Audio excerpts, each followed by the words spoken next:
नमस्कार दोस्तों, सहारनपुर जी असम में आप सभी का बहुत बहुत स्वागत है। मैं आज फिर आपके सामने लेके आया हूँ मध्यकालीन भारत का प्रैक्टिस भाग 2। आज की वीडियो भी हमारी खिलजी वंश से रिलेटेड होगी। तो आज हम महत्वपूर्ण 10 क्वेश्चन और लेके आए हैं। तो इस प्रकार टोटल 20 क्वेश्चन हमारे खिलजी वंश से कंप्लीट हो जाएंगे। ठीक है, तो चलते हैं आज हम अपने क्वेश्चन नंबर 1 की तरफ। क्वेश्चन नंबर 1 है, अलाउद्दीन खिलजी ने किस क्षेत्र की विजय के बाद उसका नाम बदलकर खिजराबाद रख दिया? Option A Chittor, option B Devagiri, option C Malwa या फिर ऑप्शन डी गुजरात। तो इसका सही आंसर है ऑप्शन ए चित्तौड़। आपको पता है ऑप्शन ए चित्तौड़ रानी पद्मिनी और वहाँ के राजा राणा रतन सिंह के ऊपर ये युद्ध हुआ था 1303 में। ठीक है, आपको पता है इस युद्ध के बाद ही जब अलाउद्दीन खिलजी ने इस युद्ध को जीतने के बाद अपने पुत्र के नाम पर, उसके पुत्र का नाम क्या था, खिज्र खान, अपने पुत्र के नाम पर ही इस क्षेत्र का नाम खिजराबाद रख दिया था और अपने पुत्र को यहाँ का राजा घोषित कर दिया था। ठीक है, ये मैंने अपने क्लास में आपको करा रखा है। अब चलते हैं हम अपने क्वेश्चन नंबर 2 पे। क्वेश्चन नंबर 2 है, दिल्ली का वह पहला सुल्तान जिसने दक्षिण भारत के अनेक राज्यों पर विजय प्राप्त की थी। यानी कि दिल्ली का वह कौन सा सुल्तान है पहला जिसने दक्षिण के भारत पर विजय अभियान किया था? Option A Shihabuddin Khilji, option B Mubarak Shah Khilji, option C Alauddin Khilji या फिर ऑप्शन डी शिहाबुद्दीन उमर। तो इसका सही आंसर है ऑप्शन सी अलाउद्दीन खिलजी। आपको मैंने बताया था कि अलाउद्दीन खिलजी प्रथम व्यक्ति था जिसने विंध्य पर्वत पार करके देवगिरी पर आक्रमण किया था। इसने देवगिरी पर भी 2 बार आक्रमण किए थे, एक तो शासक बनने से पहले और दूसरा शासक बनने के बाद। ठीक है, और दक्षिण के भारत का अभियान करने वाला ये प्रथम राजा था।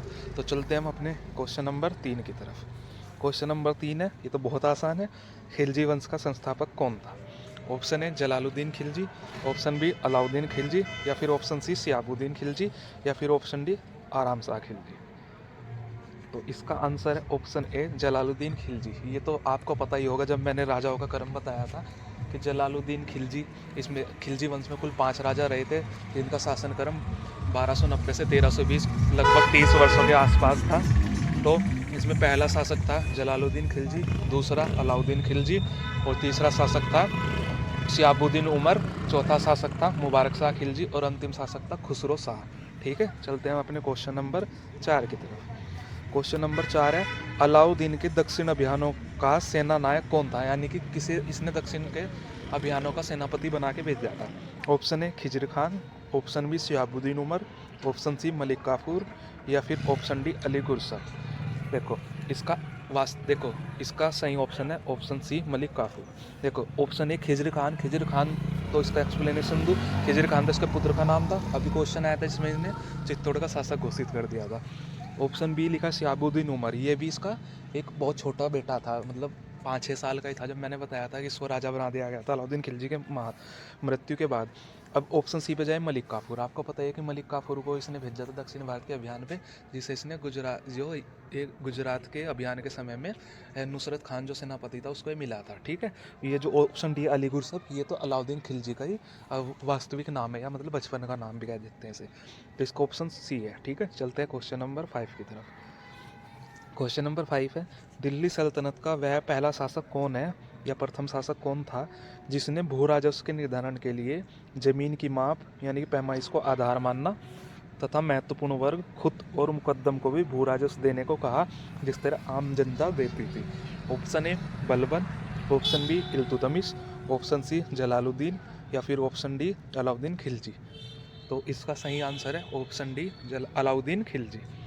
तो अगर आपने मेरे वीडियो में देखा होगा अलाउद्दीन खिलजी के, जब हमने सुधार के बारे में पढ़ा था तो उसके आर्थिक सुधार के अंतर्गत हमने पढ़ा था कि उसने कुछ हिंदू लोग थे उनके विशेषाधिकारों से छीन लिए थे, जिसमें खुद मुकद्दम और चौधरी भी थे। ये आपको पता ही है, वो लोग थे जो किसी गांव में टैक्स वसूलते थे किसानों से और उस टैक्स का कुछ हिस्सा अपने पास रखते थे और फिर बाकी हिस्सा राजा को दे देते थे, और इसके बदले एक थे टैक्स का कुछ हिस्सा भी अपने पास रखते थे और उसके साथ साथ ही अपने आप भी अपनी ज़मीन का टैक्स किसी राजा को नहीं देते थे। ठीक है, इसके बारे में मैंने बहुत अच्छे से डिटेल में चर्चा की थी। तो चलते हैं हम अपने क्वेश्चन नंबर 6 पर। क्वेश्चन नंबर 6 है, राज्य द्वारा वेतन प्राप्त करने वाली सल्तनत की सबसे विशाल सेना की स्थापना का श्रेय दिया जाता है? ऑप्शन ए इल्तुतमिश को, ऑप्शन बी मोहम्मद बिन तुगलक को, ऑप्शन सी सिकंदर लोदी को या फिर ऑप्शन डी अलाउद्दीन खिलजी को। देखो ये क्वेश्चन कहना ये चाह रहा है कि राज्य से नगद वेतन मिल ऐसा कौन सा सुल्तान था जिसने ऐसी सेना का गठन किया था जिससे राज्य से नगद वेतन दिया जाता था। तो इसका आंसर है ऑप्शन डी अलाउद्दीन खिलजी। जब मैंने अलाउद्दीन खिलजी के सेना सुधार के बारे में बताया था कि सेना के गठन में इसने किया गया था कि पहले वेतन जो है जागीरों में दिया जाता था, मतलब सैलरी की जगह पे 1 साल में सेवा देने के बदले में कुछ ज़मीन दे दी जाती थी। स्थल में है ऑप्शन ए हुमायूं का मकबरा, ऑप्शन बी महाबोधि मंदिर समूह, ऑप्शन सी कुतुब मीनार या फिर ऑप्शन डी लाल किला परिसर।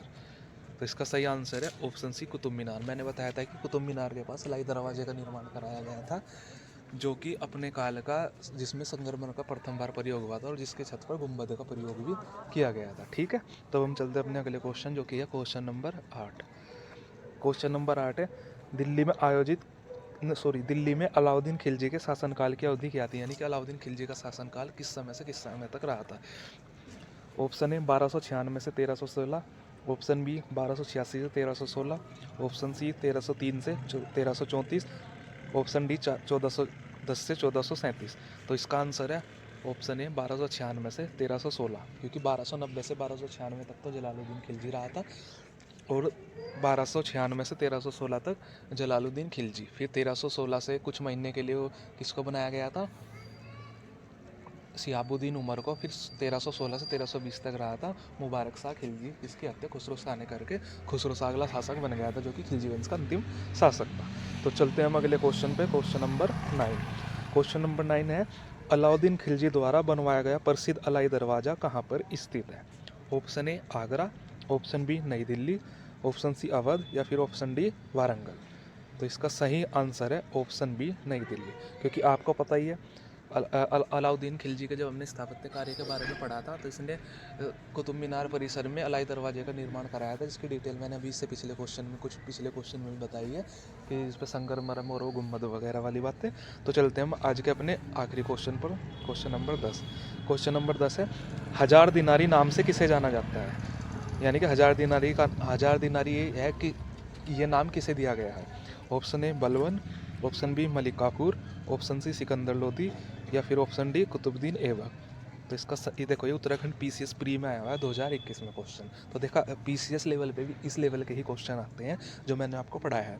तो इसका answer option B Malik Kafur. मैंने बताया था ना, मलिक काफूर को गुजरात में खंभात की खाड़ी से जब गुजरात अभियान हुआ था, नुसरत खान सेनापति को मिला था, एक हिंदू किन्नर था जिसे इसने 1000 दिनार देके खरीदा था, इसलिए इसका नाम 1000 दिनारी भी कहा गया है, जिसे बाद में अलाउद्दीन खिलजी ने अपने दक्षिण भारत के अभियानों में अपना सेनापति बना के भेजा था। देखो मैंने जो आज मैं अलाउद्दीन खिलजी वंश के सारे मैंने 20 क्वेश्चन लगभग आपके आज करा दिए हैं कंप्लीट। ठीक है, तो ये मैंने मोस्ट इंपॉर्टेंट 20 क्वेश्चन करा दिए जो पहले एग्जाम में आए हुए हैं। अब कुछ क्वेश्चन आप भी खुद लगाना किसी भी बुक को लेकर के। देखो मैंने जितने भी आपको पढ़ाया है उसमें सारे क्वेश्चन यहाँ रखे हैं। ठीक है, और ये सारे के सारे छोटे एग्जाम से लेकर बड़े एग्जाम तक में भी काम आए। देख लो, ये क्वेश्चन उत्तराखंड पीसीएस प्री में आया हुआ है। तो आपका मैंने जो आपको पढ़ाया है कि मैंने बोला था कि 80 से 90% मेरे पढ़ाए हुए में से आ जाएगा, 100% की गारंटी कोई नहीं लेता है, लेकिन 80 से 90% ज़रूर आ जाएगा। तो आपके सामने प्रूफ है, आप किसी भी अच्छी सी बुक से लेकर पढ़ के देखना, तो आपको खुद अनुभव हो जाएगा कि मेरी क्लास लेने के बाद आपके कितने क्वेश्चन सोल्व हो रहे हैं। ठीक है, तो अगर आपको मेरी वीडियो अच्छी लगी है तो मेरी वीडियो को लाइक कीजिएगा, शेयर कीजिएगा और चैनल को सब्सक्राइब कीजिएगा। तो ऐसे ही मिलते हैं आगे भी मैं बहुत सारी प्रैक्टिस सेशन लेके आऊँगा आपके साथ, ऐसे ही शेयर करते हुए। तो तब तक आप अच्छे से पढ़ाई कीजिए, अपना बहुत बहुत ध्यान रखिए। Thank you.